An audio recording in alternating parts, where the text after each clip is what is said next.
Once, words called down storms. Now, they summon code.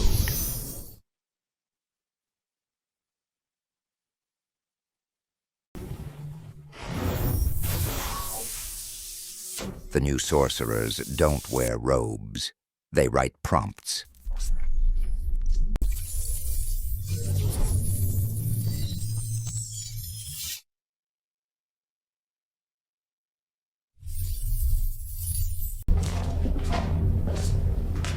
Each line they write shapes light, sound, meaning. Not through power, but precision.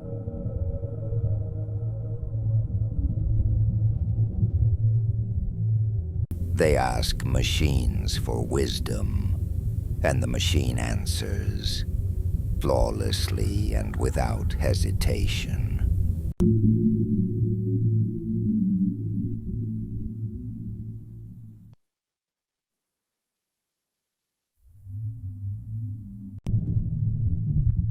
The best prompts come not from commands, but through conversation. So welcome to class 2.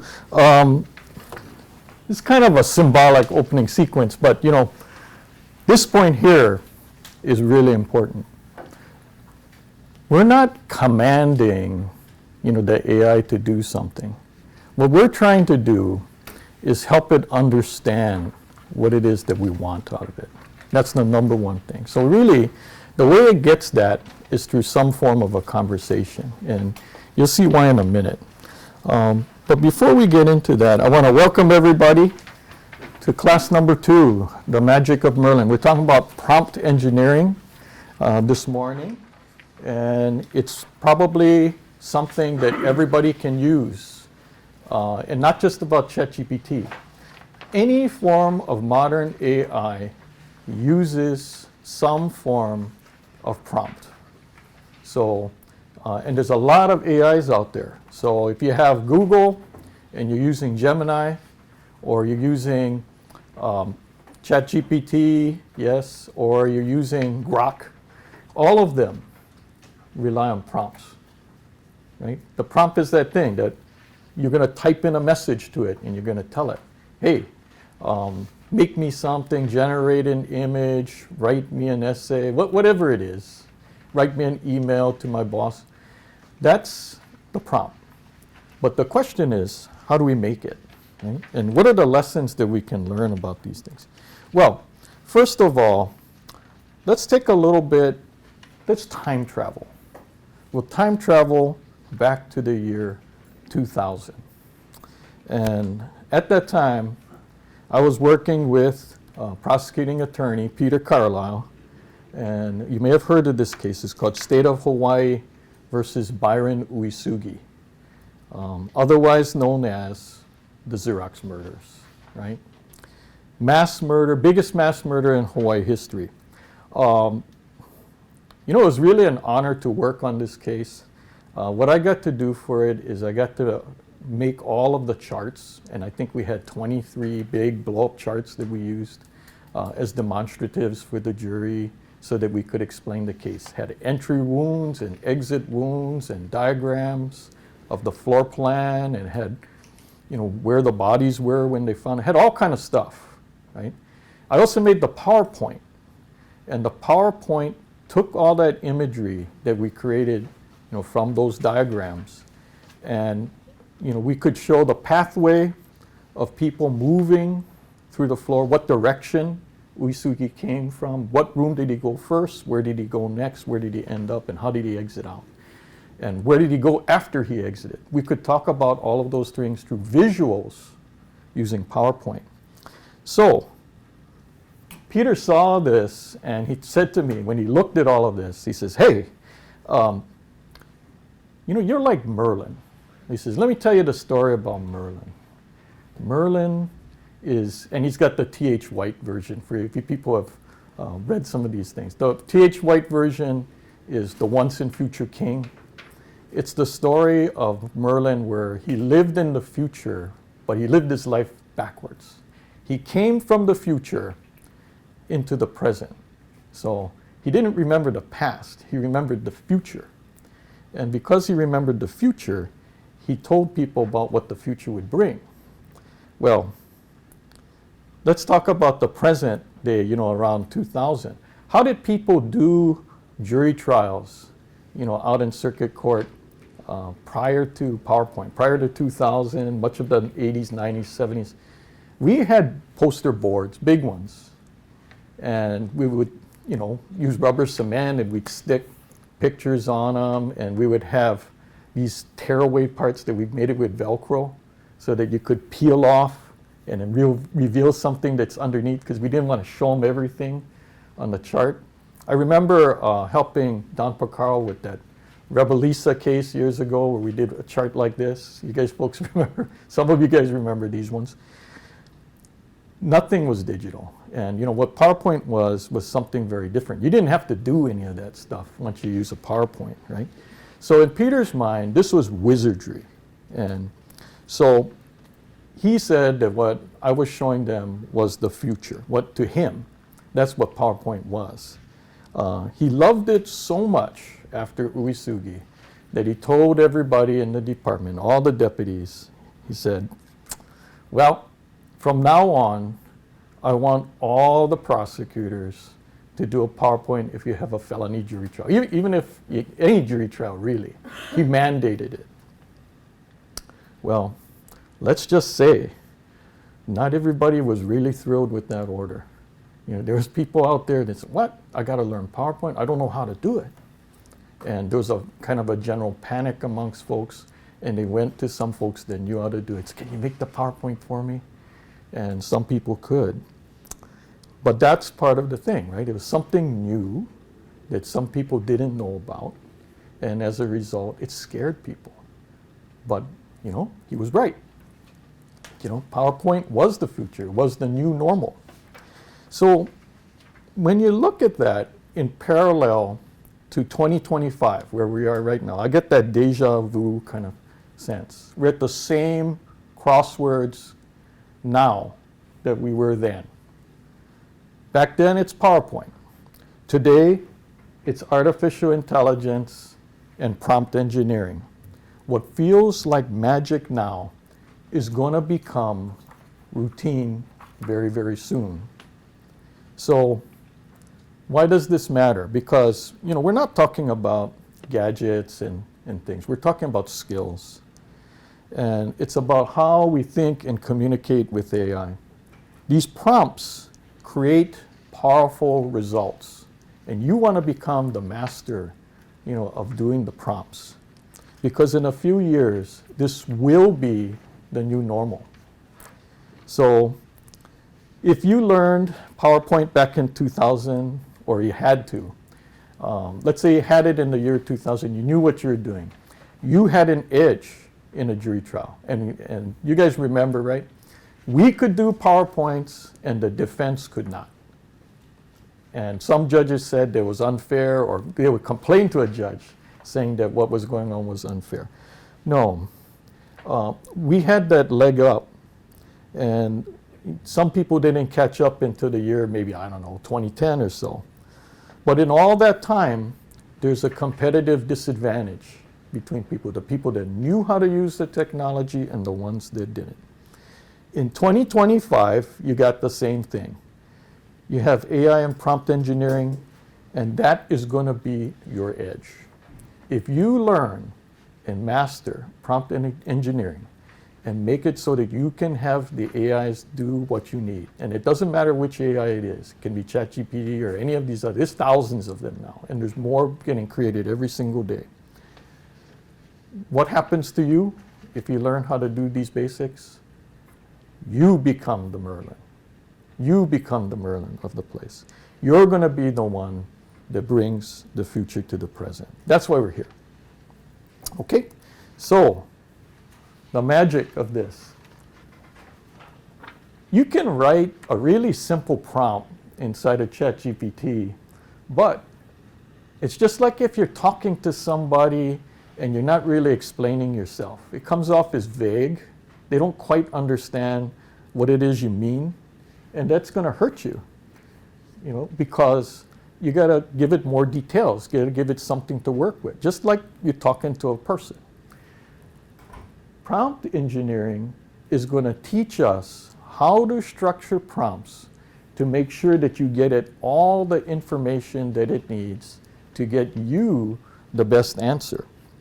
Well, let's take a look. Let's compare. Let's say the basic prompt. Yeah, you could write this in ChatGPT. You could say, hey, summarize this police interview. Well, you might get a good answer, but you might not, because it's too generic. It's not specific enough. It doesn't really know what you want. It's going to have to take a guess, right?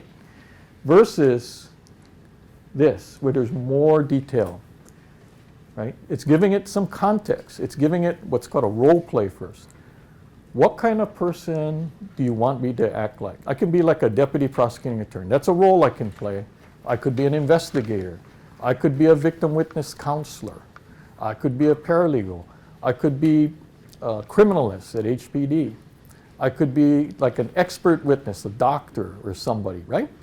You can put a role for the AI to make it use knowledge specific to that area, to make it act sort of like a subject matter expert in the role, right? That's important. So in this one, that helps get its frame of mind, right? Well, how it's supposed to think about a problem. So you got to give it context. You got to give it something about what is it supposed to do with this. That's the action.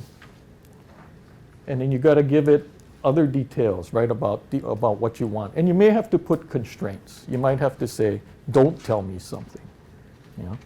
And we can break that down. I like to use this framework, and I know it's clunky, but it's going to help. It's called the RCTFC framework. The role, just like I said. Who are we asking the AI to be like? How should they pretend to act? What kind of expert are they? What are we asking it to be? How to think? Context. What is the situation this question is being posed in? Right? And then task. What do you want it to do? Now, one of the big things, and we'll talk about it on the next screen, when I say task, I mean task. One task. Do not tell it to do multiple things at the same time. That could be confusing, and you're going to get a muddled answer. Because you say, but what if I need to ask it other things? Well, do it on the next prompt. Don't combine tasks all in one prompt. Separate them out. Format. How do you want it organized? Who's the audience that you're trying to make whatever the answer is for?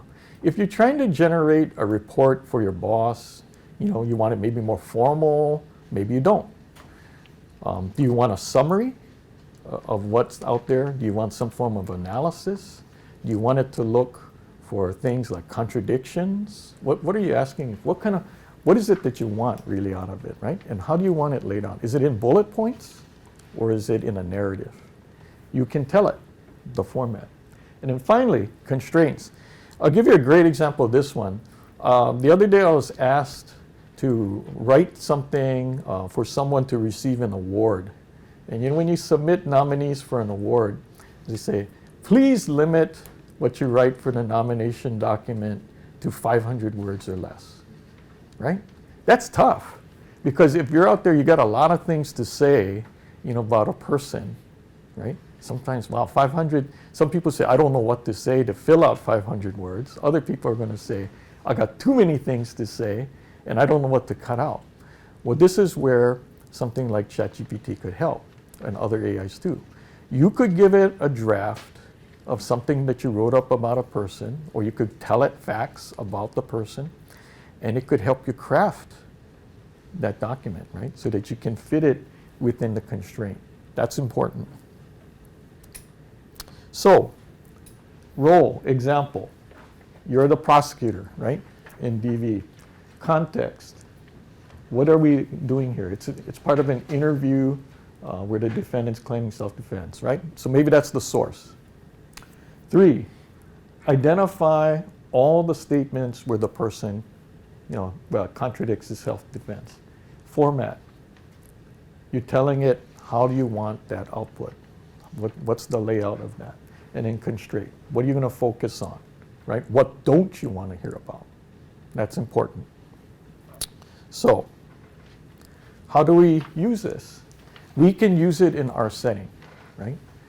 And when you break out tasks based on a role, there's going to be certain things that may be depending on your role that you're interested in. That what would a particular person in our office do? What could you do with ChatGPT, but with the same basic source information? You could be asking it different kinds of things. The tasks could be different. Right? So think about the roles, right, about what you want it to play. Okay, now, how do we screw this up? Real easy, right? Vagueness. If you write a prompt that is too general, lacks the detail, doesn't have that context, talks about, things that just lead it all astray or it gets confused, you're going to get a generic or an irrelevant response. That's pretty easy.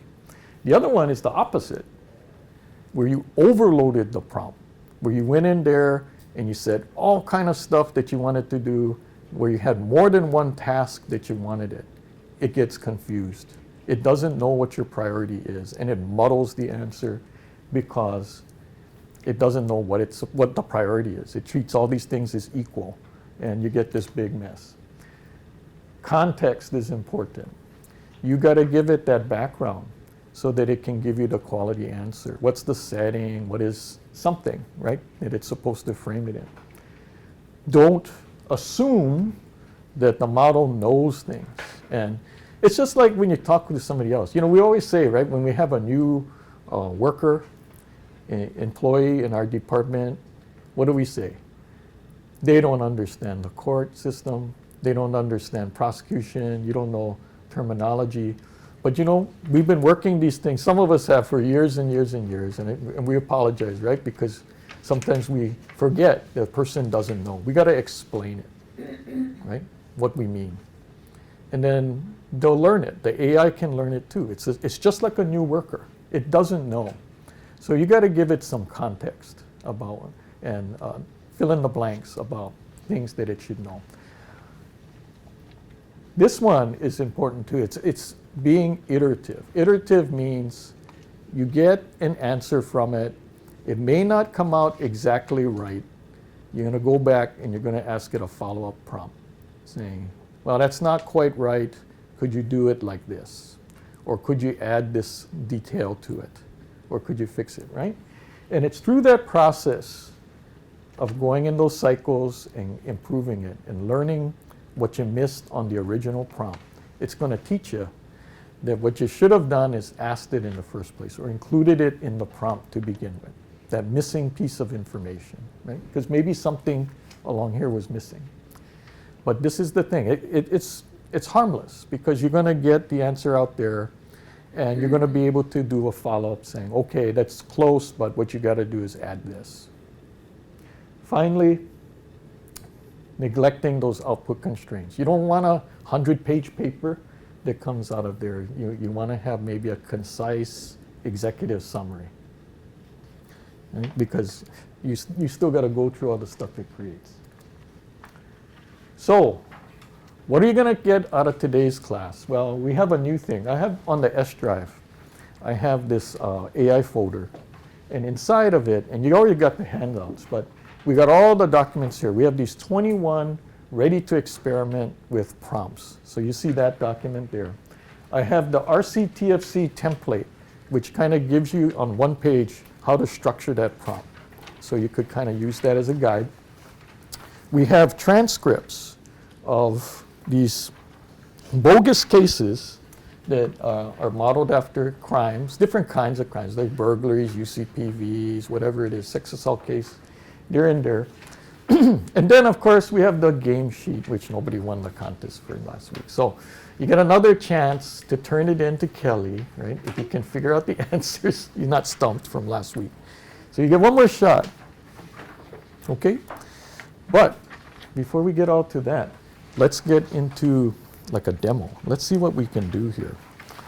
let's say that you had, and this is fake, I can't use a real report, but let's say that you had a police report, and in the police report, it's got all kinds of things that are maybe, they're equivalent to 252s, there's different witnesses, there's different victims of crime. This example is kind of like, I think it's a burglary kind of example, a serial burglar. And so we got all kinds of details here about what happened in this bogus case. There's also a timeline. So what I could do is I could take a case like this, and I could go to ChatGPT, and I could use maybe one of these prompts, right? So here, I got on my sheet one of these, like say it's an investigator. I have a prompt that's made, right, in your handout. Let's use this one. So I'm just going to copy that. And it loads it in. And then what I'm going to do is I'm going to paste the prompt right in here. So here, the role, right? You are a criminal investigator for the Department of the Prosecuting Attorney. Here's the action. Review this defendant interview transcript and accompanying police report. And then identify all of this, right? So you're telling it what to do, what to format, and it's down here, right? What to format. For each item, here's one else. Explain why it matters to the case and suggest the specific investigative step needed. Right? Anyway, this prompt is inside the handout, and I've got all kinds of others. Some are for victim witness counselors, some are for investigators, paralegal one, there's deputy ones. So let's see what happens. You guys, what do you think is going to happen?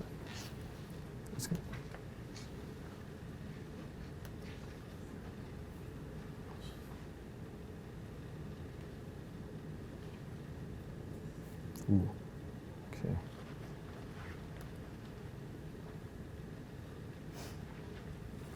Take a look at this. So it read that police report, and what it's done is that it's created sort of like a table, right?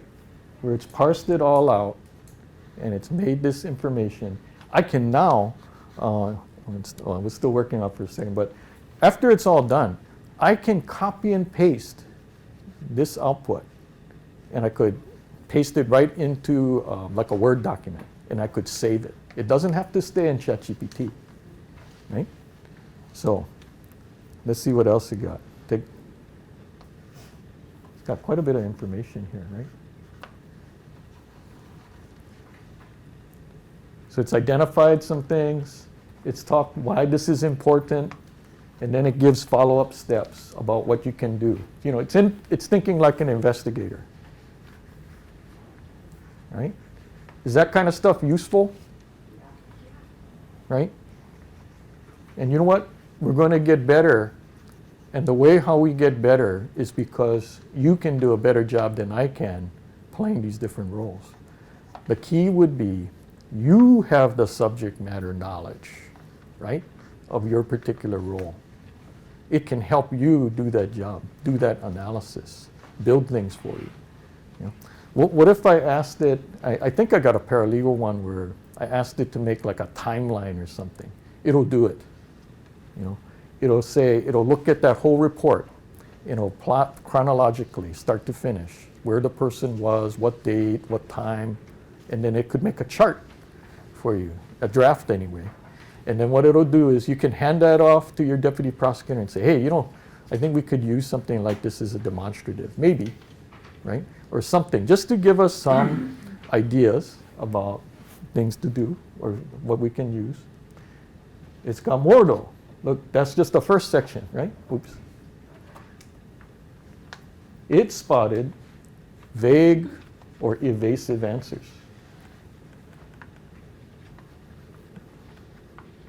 And what I'll do is, I'm going to copy this report and I'm going to make it available on the SAI so that you guys can take a look at all the things that it did. But just imagine the possibilities. Imagine the possibilities for a second about how you can use this tool if you ask it the right questions, right? And we got lots of samples. How about number 3? Claims that can be verified or disproven.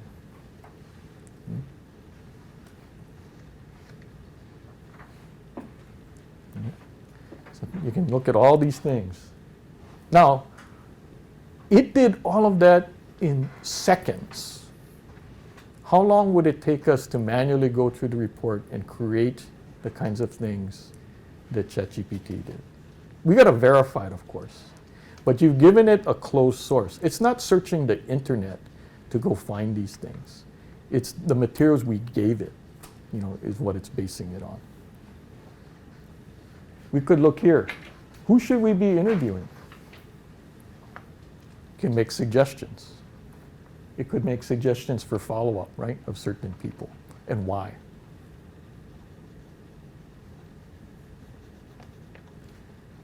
Physical evidence. Give you ideas. Kaipo, what do you think of this thing? You getting any ideas back there? I think it's outstanding. It will save a lot of time. But as you said before, you need to go back through those reports. You got to test it. You got to verify it. Make sure it's accurate. Okay. So that's what we got to do, right? But it shows us the way, and if we do a good job and we perfect our prompts, we can get better and better and better at doing these things. Now, who wants to try these things out on their own? I'm going to ask the audience. Who wants to give this thing a shot? Anybody? Well, you get plenty of opportunity because, like I said, the materials are yours. I provided for you a copy of everything that we're showing today in the class. So here it is. Time for the homework talk, right? Play one of the roles.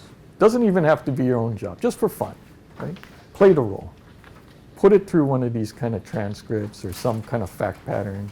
You can create them, make them as PDFs or something, and then, put it in there and see what ChatGPT does it. How about this? Go on to Jeff's or go on to Westlaw or go somewhere where there's public information. Like maybe there's a new law or something and you don't understand the law. Put the new law in. Maybe you go on the legislative site, you put an act in there that just came out, the legislature just passed. You want to have it summarized for you, and it could do that for you. It could tell you all the key points about it. How did it change the prior law? It could do it. You just got to ask them the questions, right? How about if there's a defense attorney who's filed a motion, and right, they did file it in court, so it's public doc, and I downloaded that from Jeff's, and I stuck it in there and had it analyze, that thing or summarize the argument, and points to consider. Maybe, the ChatGPT could give you good insights. It might spot things that we miss. The third point, I would like everybody to start a logbook. And the logbook is this. When you start to experiment with ChatGPT or any AI, write down your prompt, save it somewhere. It could be in electronic, could be in Word, could be in Excel, whatever it is. But start saving your test ones and then show off what things you learned from it. Maybe have the prompt, when did you use it, and then make some comments along the side. What went wrong with it? What did you learn, right? And then gradually what you're going to see is that your prompting can get better because you're identifying the areas that it didn't work or the areas where it did. And then you want to just repeat the things that work and don't repeat the things that don't, right? But if you track it instead of a log, then you have something, right, that you can rely on. You don't want to reinvent the wheel every single time. These prompts are complicated, or can be after a while, right? They can be very detailed.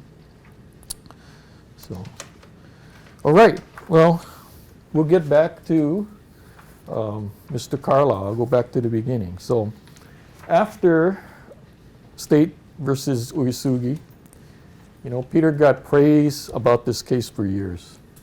And the National District Attorneys Association invited him to demonstrate how he used PowerPoint. And Peter loved the spotlight.